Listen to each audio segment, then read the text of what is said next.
Hey folks, it's your girl Lexi Mahari, and I am back with another episode of Buzzworthy Chit Chat, where I like to share my opinion on the latest pop culture news, current events, reality and scripted television reviews, and so much more.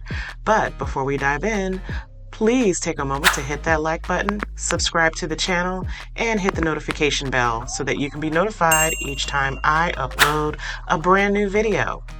In this episode, we are reviewing The Real Housewives of Atlanta, Season 14, Episode 14, Montego, Baes. If you are new to the channel, here's what you need to know. While I am not going to recap the entire episode frame by frame, I am going to share my top 3 moments of this week's episode. If you watched the episode, I want to hear from you in the comments below. Do you agree with my picks, or do you have others that stood out to you? While you ponder that question, let's get into it. So let me get into it with my bonus pick moment of the night. Now, this could have easily ranked into my top 3, but I wanted to just kind of call this out separately because I have a feeling it'll show up next week in my top 3. And that being Sanya versus Kenya. Now, listen, the theme throughout the episode this week was all about timeliness, right? Who was late and how often were they late to different events. And so we clearly got a reoccurring theme with Kenya being late the first day and then just showing up, basically via her own mode of transportation to the excursion.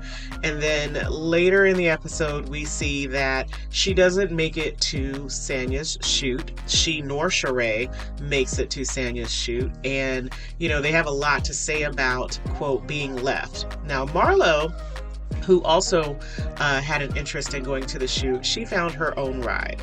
And so, honestly, I didn't understand what the big deal was about this particular situation for Sheree and Kenya.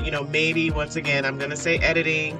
Maybe there was a whole big to-do about Kenya not making that first trip. I know that we did see where Sanya pulled her aside and asked her a few questions about why she wasn't there. And then, of course, Kenya kind of went down a rabbit hole about, of course, her daughter and the divorce and all of that. But, aside from that, I don't know if there was something more said that maybe we missed. But, Kenya and Sheree wanted to make a point that they were, quote, where they were supposed to be, and there wasn't a ride. Now, the shady producers, of course, showed us otherwise, that these ladies were, busy doing other things at the time, perhaps, in which they should have departed. But apparently, it seems as though they were supposed to coordinate their own trip. But you guys, chime down in the chat, let me know, or in the comments, let me know if you gleamed otherwise. But to me, the way it read later in the episode is that they were supposed to maybe get their own rides to the shoot, just as Marlo did. But let's say, even if Sanya was supposed to coordinate the rides, I didn't understand why they didn't just get their own rides again. Kenya clearly found her way to the first event the day before, so I didn't understand why she and Sheree could not find their own mode of transportation again to the event. And for me to be siding with Sanya says a lot in this situation, because I haven't necessarily agreed with everything Sanya has said or done this season. But in this situation, I do agree that they probably could have gotten themselves there. Marlo did it. They could have gotten their own ride. But the reason I'm calling this out also, in addition to that whole disagreement between them, is the fact that we are seeing Sanya's husband stand up at the end of the episode and interject, coming to his wife's defense as, Kenya and Sheree are arguing with her. Now, listen, I maybe can understand him wanting to defend his wife, but I struggle with it when it's you against another woman. You are a man, and this is a woman that you are, standing up now to say something to. And I question if you would have said anything if her husband, if her male, whoever, significant other, were sitting at her side. You know what I mean? If Candy and Sanya were arguing, for example, would he stand up and then say something to Candy with Todd sitting there, or would he allow those two to just have their argument? And I have a problem with that because that's happened in prior seasons where the men suddenly come for the woman who is unaccompanied by another male. So yeah, I didn't like that. I think once again, he needs to stay out of it and let his wife handle her business. But anyway, that was my bonus pick of this episode. So my number 3 pick of this episode has to be Drew, and then of course Drew and Ralph. It's kind of a combo pick that I have. Now, Sanya brought the group to her old track and decided to, host a race between Drew and Marlo because both of these ladies had previously ran track back in their day. We had Drew with the old throwback photo of herself in her track uniform, but, there were bets being placed on who was going to win this race. Was it going to be Drew or was it going to be Marlo? Now, honestly, I don't dislike Marlo. I just dislike, some of the things that she has done or said in some episodes, but I digress. I figured Marlo was going to win just because she's taller than Drew. And, if you've ever raced anything, tall people just generally run faster. Typically, they have longer legs. They can make longer strides. And so it's very difficult. So all that being said, Drew did good considering, but I had a sense that Marlo was probably going to edge her out because she has longer legs. So, they ran their race. And Drew, unfortunately, at the end of the race, took like a second hop and tore her Achilles heel. Now, I have to tell you, at first, I thought the producers were being shady when she started talking about her injury.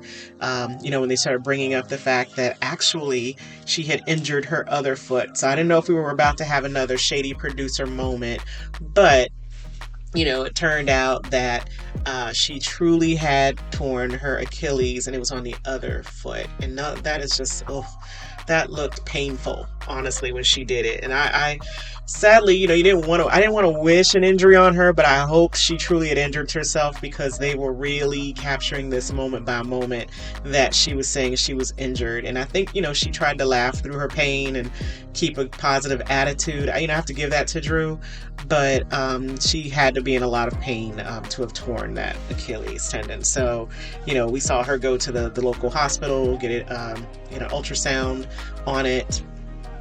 And, that revealed she had torn it. So poor Drew tore her Achilles. But, what I want to say about, in choosing these individuals, I should say, choosing Drew and Ralph.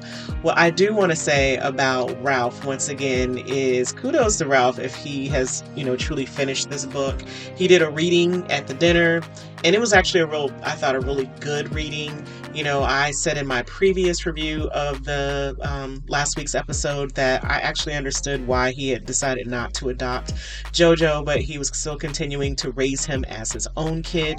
If the parent wants to still be involved in the child's life, you can't necessarily take their rights away, but he could still, push forward as a second father in JoJo's life. So, when he read that part of the book that he's written, I thought, wow, it sounded great.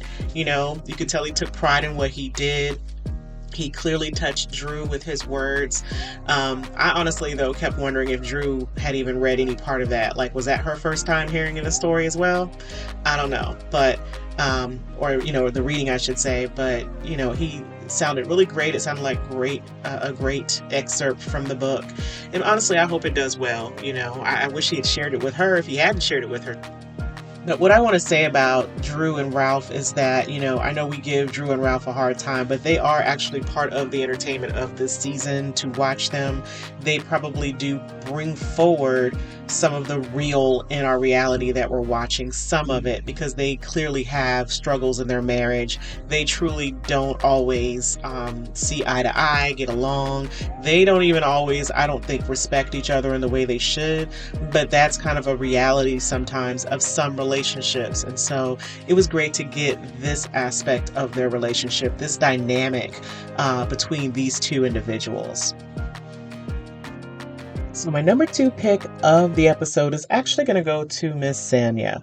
I'm not going to say that this was the most exciting part of the episode, but it was definitely one in which we actually got a chance to get to know Sanya better, to be reminded of her accomplishments. I do think that during the season, she was very good about promoting herself and her accomplishments and such, but I think they may have sometimes gotten underestimated or overlooked. when it came to her accomplishments, right? We're familiar with what Kenya has done. We know what Candy has done. We're familiar with Drew Sidora, but I felt like maybe we didn't get the full on Sonya experience early on in the season, other than just some mentionings. So I thought it was really cool that they took advantage of this episode and what her business trip to also kind of remind us of her history, where she came from, where she initially grew up before coming stateside, and then just her accomplishments as an Olympian. So number 2 is short and sweet, but definitely I felt needed to be ranked in my top 3 this week. Okay, and my number 1 moment goes to Candy. Candy is activated. Now, the people give Candy a hard time about being deemed as boring, right? They call her boring because she's not usually a part of the action that's unfolding. It is what it is, right? She's usually carrying messages or she's responding to what she observed throughout every episode. However, Marlo activated Candy in the last episode, and understandably so, right? When you come for people's family, husband, children, significant others, it's usually going to be on and popping.